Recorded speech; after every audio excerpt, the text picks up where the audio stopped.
आरो नमस्कार जासिसो जे गोबां बाथ्राखौ जोंहा सिगांनि आलासिफ्रा नोंथांमोननो रग' रग' फोरमायलांबाय जे फैबाय थानाय 2 एप्रिलाव जानो गोनां बिसायख'थियाव UPPL दोलोनि बिजाथि थामहिनबा आं जयन्त बसुमतारीनो ट्रेक्टरनि सावगारियाव भट होनानै जों मानो देरहाहोनांगौ जे नोंथांमोना बयबो मिथिगौ जे आथिखालाव प्रमोद बर'नि दैदेननायाव बिटिआर सरकार जागासिनो दङ जे आपनालोक सबै जाने जे आज प्रमोद बर'र नेतृत्वत बिटिआर आज प्रमोद बर'र UPPL सरकार चलि আছে और UPPL सरकारे এই 2 মহিয়া UPPL सरकारे আজি আমি শুনিবলৈ পালো দেখিবলৈ পালো যে আমার রাজ্যের মঙ্গলের কারণে রাজ্যের উন্নতির কারণে এই অঞ্চলত আমার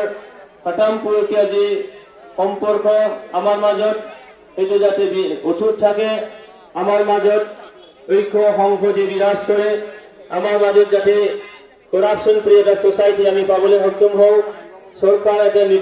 নীতিবিহীন সরকারের পৰা আদৰ্শবান একটা সৰকাৰ যাতে আমি পাব পাৰো যাৰ কাৰণে আজি আমি UPPL দলক আমি সমৰ্থন জানাব লাগে আজি মই UPPL দলৰ মনোনীত প্ৰাৰ্থী হওঁ কিন্তু মই GSP BJP AJP উমৈ হতি এজন প্ৰাৰ্থী যত আজি আমি ঐক্যবদ্ধভাৱে যোৱাটো 17টা বছৰ এইটো অঞ্চলত কৰাপশন হৈছিল ভ্ৰষ্টাচাৰ হৈছিল অনীতিৰ এটা ৰাজনীতি চলিছিল দাদাগিৰিৰ এটা ৰাজনীতি চলিছিল আজি সেইটো সমূলাংশে নিৰ্মূল কৰি আজি নীতিবান এটা সরকার প্রমোদ বড় নেতৃত্ব আজি চলি আছে আর এইটোর কারণে আগন্তুক নির্বাচন এইটো অঞ্চলের উন্নতি কবলৈ গলে আপনালোকে জানে যে বিগত সময়ত আমার মাজত আমি আইওএ ঘৰৰ পৰা আৰম্ভ কৰি সেল হেল্প গ্ৰুপৰ টকা পইচাৰ পৰা আৰম্ভ কৰি আমি জব কাৰ্ডৰ টকাৰ পৰা আৰম্ভ কৰি আমি যেনেকৈ সুবিধাখন ঠিক আমি সৰকাৰি আঁচনি মতে সৰকাৰি নীতি নিয়মতে আমি পাবলৈ সক্ষম হোৱা নাছিল যে ইয়াত ভোগবাসৰ ৰাজনীতি চলিছিল আমাৰ মাজত বিভাজন এটা ৰাজনীতি চলিছিল এই গোটেইবিলাক আজি নিৰ্মূল কৰি আজি প্ৰমোদ বড়ো নেতৃত্বাধীন UPPL সরকার আজি চলি আছে অনাগত দিনত আমার এইটো অঞ্চলের সর্বাঙ্গীন উন্নতি এইটো অঞ্চলের আমার মাজত যেটো দাদা ভাই সম্পর্ক এই সম্পর্ক যাতে বিনষ্ট নহয় কারণ যোৱা কিছু বছর আগত আমার মাজত এটা বিভাজনের রাজনীতি চলিছিল বড়ো একটা রাজনীতি চলিছিল কিন্তু আজি প্রমোদ বড়ো সরকার অহাৰ লগে লগে আজি সেই আমার মাজত বড়োর যেটো বিভেদগামী যেটো রাজনীতি যে লেতেরা রাজনীতি আজি সেইটো আমার মাজত নাই এই কারণে শ্রদ্ধেয় রাইজ যে আগন্তুক নির্বাচন সেই নির্বাচনত আমি আমার এই অঞ্চলের বিভিন্ন সমস্যা আজি যেনেকৈ আমার মাজত বিভিন্ন জাতি জনগোষ্ঠীয়ে নিজৰ অধিকাৰ সাব্যস্ত কৰিবলৈ তেখেতসকলৰ ফালৰ পৰা আমাৰ মাজত অস্ত্ৰধাৰী সংগঠনবিলাক জন্ম হৈছিল আজি অস্ত্ৰধাৰী সংগঠনবিলাক আজি তেখেতসকল শীৰ্ষত আছে আৰু তেখেতসকলে আজি প্ৰাপ্য অধিকাৰখিনি হয়তো তেওঁলোকে পাবলৈ সক্ষম হোৱা নাই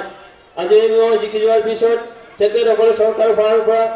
এই তেখেতসকল অধিকাৰ তেখেতসকলে যিটো পাব লগাখিনি মই নিশ্চয় যিটো কৰি দেখুৱাম সন্মানীয় ৰাইজ যে আমি দেখো যে আজি এই অঞ্চলত চন্দন ব্ৰহ্ম ডাঙৰীয়াই বিগত 15 বছৰ MLA হৈ গল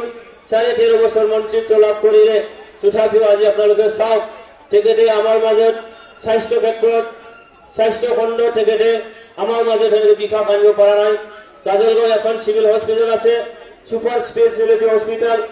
তেখেতে তাৰেই ম্যানেজিং কমিটিৰ সভাপতি হয় কিন্তু কাজলগাঁও সিভিল হস্পিটেলৰ যে দুৰৱস্থা আৰু এই কাজলগাঁও হস্পিটেল সুপাৰ স্পেশালিটি হস্পিটেলৰ কাৰণে ইয়াত ডাঙৰ মেচিন বিলাক আছিল আমি জানো যে কাজলগাঁও হস্পিটেলটো গুৱাহাটী মেডিকেল কলেজৰ সমপৰ্যায়ৰ আছিল কিন্তু আজি মেচিন বিলাক তাত চুৰি হৈ গৈছে বুলি আমি জানো কাজলগাঁও হস্পিটেলৰ ডাঙৰ মেচিন বিলাক আজি বোলে কোকৰাঝাৰ টাউনৰ কোনোবা এটা প্ৰাইভেট হস্পিটেলত তাত গৈছেগৈ তাত কেনেকৈ যাব পাৰিলে কেনেকৈ লৈ যাব পাৰিলে আজি বঙাইগাঁও হস্পিটেল প্ৰাইভেট হস্পিটেল বোলে কাজলগাঁও সিভিল হস্পিটেলৰ আমাৰ মেচিন বিলাক আজি কেনেকৈ তাত গ'ল কি কাৰণত গ'ল কেনেকৈ গ'ল এইটো ইয়াৰ পৰা দেখা যায় যে আজি তেখেতে মন্ত্ৰী হোৱাৰ পিছত এই কাজলগাঁও সিভিল হসপিটাল জেএসপি হসপিটালৰে মেনেজিং কমিটিৰ চেয়াৰমেন হোৱাৰ পিছতো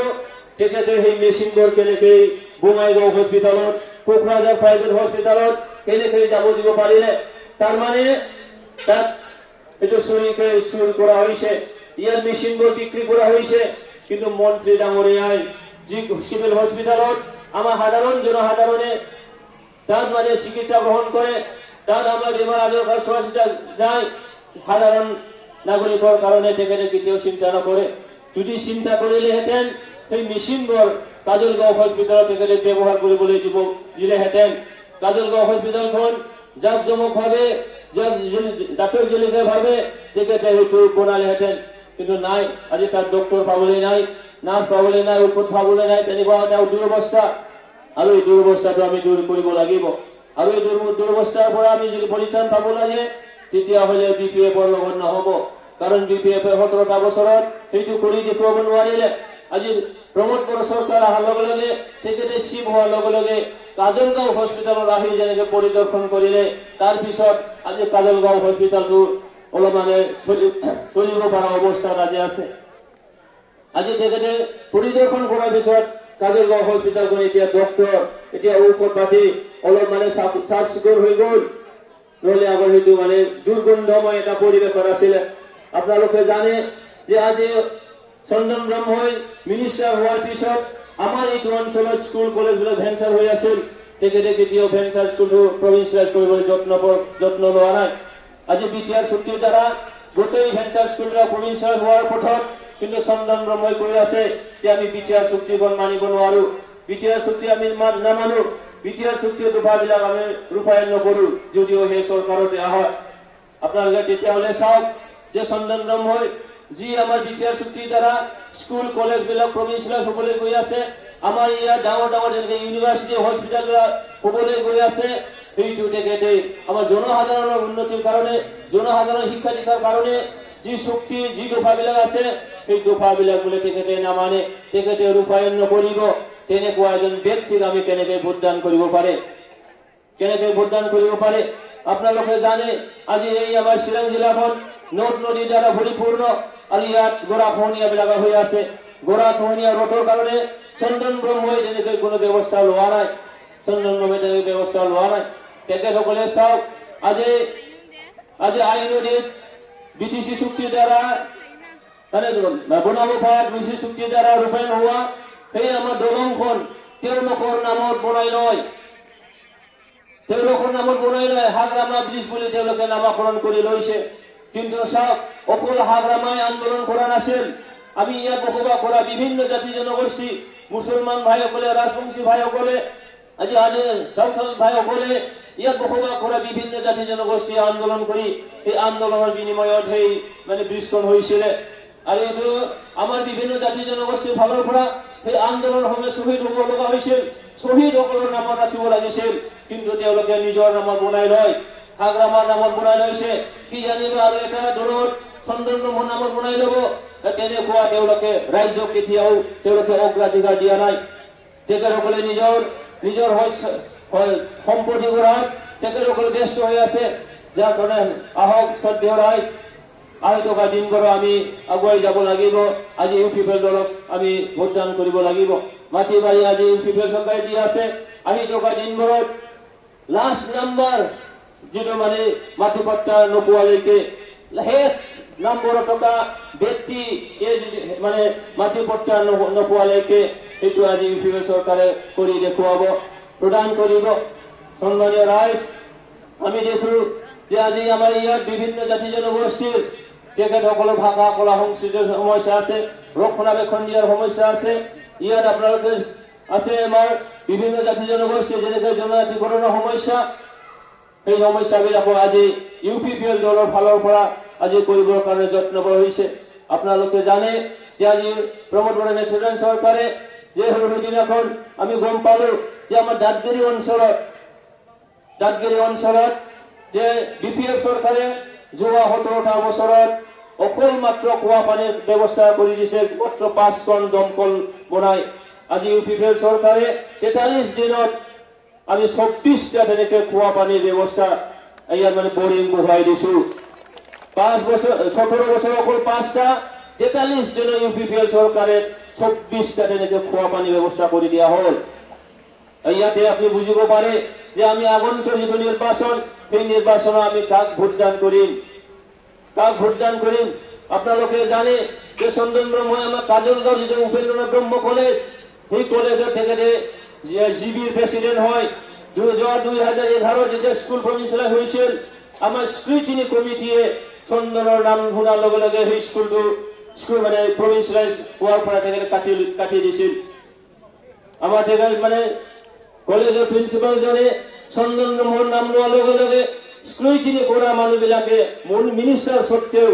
তেখেতের নাম শুনার লগে লগে সেই কলেজটো প্রভিন্সিয়ালাইজ লিষ্টৰ পৰা বাদ দি দিছিল। তো তেতিয়াহ'লে আজি সন্দন ব্ৰহ্ম কিমান গ্ৰহণযোগ্য তেখেতে আজি হ'ব মিনিষ্টাৰ সবেই জানে তেখেতে গোটেই অসম জুৰি যে হ'ব মিনিষ্টাৰ হ'বৰ বাহিৰে ৰাজ্যক তেখেতে একো দিয়া নাই। ৰাজ্যক যদি কিবা দিছে হ'ব বোলা বস্তু দিছে, হ'ব বোলা বস্তু তাৰ বাহিৰে একো দিয়া নাই। শ্ৰদ্ধেয় ৰাইজ সেইকাৰণে আহক আগন্তুক যে নিৰ্বাচন সেই নিৰ্বাচনৰ আমি ইউপিপিএল জিএসপি বিজেপি আৰু এজিপিৰ উমৈহতীয়া যে প্ৰাৰ্থী মই জয়ন্ত বসুমতাৰী ক্ষেত্ৰত সবে ভোটদান কৰি আমাৰ আহি থকা দিনবোৰত এইটো অঞ্চলৰ গৰাখহনীয়া ৰোধ কৰাৰ কাৰণে এইটো অঞ্চলৰ আমাৰ যে উগ্ৰবাদৰ সমস্যা এইটো পাৰ্মানেণ্ট এটা সলিউশ্যন কৰাৰ কাৰণে এইটো অঞ্চলৰ আমাৰ মাটিবাৰীৰ সমস্যা নাইকিয়া কৰাৰ কাৰণে এইটো অঞ্চলৰ আমাৰ সাধাৰণ ৰাইজৰ সৰ্বাংগীন এটা উন্নতি কৰাৰ স্বাৰ্থত আপোনালোকে নিজৰ মূল্যৱান ভোট ক্ষেত্ৰৰ ছবিত চাপ মাৰি মোক যেন জিকাই দিয়ে যেন আৰু আপোনালোকৰ আহি থকা দিনবোৰত সেৱা কৰাৰ যিটো সুবিধা সেইটো কৰি দিয়ে যেন মই দীঘলীয়া কৰিব খোজা এইখিনি কথাই কলো যে আপোনালোকে নিজৰ বিবেক দংশন নকৰিব, আপোনালোকে বিবেকত চিন্তা কৰি আপোনালোকে ভাল এটা সিদ্ধান্ত আৰু এই সিদ্ধান্তটো ইউপিপিএল দ্বাৰাই আপোনালোকে কৰিব সেইখিনি আশা মই ৰাখি হয়তো শেষত মোৰ আন্তৰিক শুভেচ্ছা আৰু ধন্যবাদ আৰু নমস্কাৰ আৰু খুলুমবাই আৰু জহাৰ দি মোৰ বক্তব্য সামৰিছো। ধন্যবাদ।